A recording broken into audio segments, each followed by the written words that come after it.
dhalinyaradu waa mustaqbalkii waddanka marka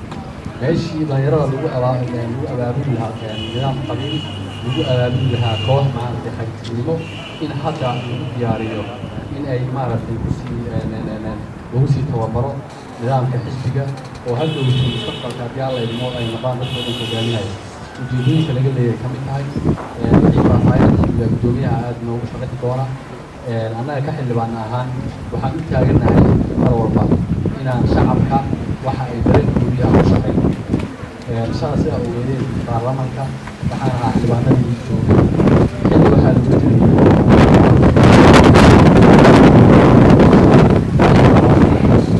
aasaa marka waxay keentay in badan walba xildhibaanada ka mida inay maaragtay goobta ka maqnaadaan haddana saas wata anaga aragtideenna waan muxuu ahay ku jeedinay waan u taagnaan doonaa xeerarka waddankan nidaamka lagu bedelo oo economic system loogu talagalay marka mar walba xisbiga uu taagan yahay dhinaca sharciga dadku waxay diraan oo raaka dhaco waxa keliya oo waddanku ku badbaadi karo waa in shuruuciisa la ilaaliyo oo qof kasta uu ogaado sharcigaas inuu yahay mid asaga difaacaya oo madaxweynaha iyo shacabku ay ogaadaan inay u sinaadaan sharciga laakiin kaa haddii la waayo waxay imaanaysaa isku xoog sheegasho iyo wixii waddanku ku burburay iyo kalisnimo soomaaliya iyadoo gumeysaha gumeysiga ka soo baxday waxaa la sameeyey nidaam dimuqraadiya taariikhda waa akhriseen aan filayaa nidaamkii dimuqraadiga waxaa la sameeyey axzaabtaas iyo doorashaa waddanku socday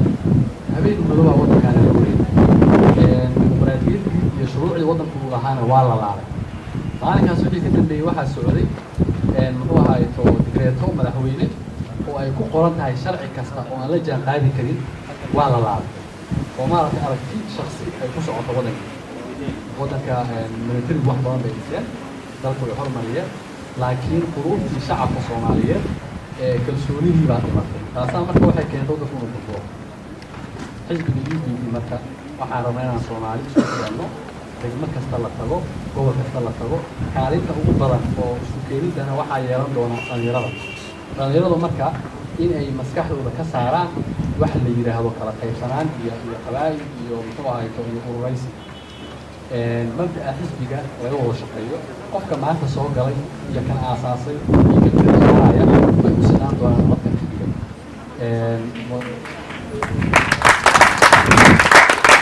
waraasta xisbiga uu ka qaadan doono dowladnimada waxay ku dhisnaan doontaa karti iyo hufnaan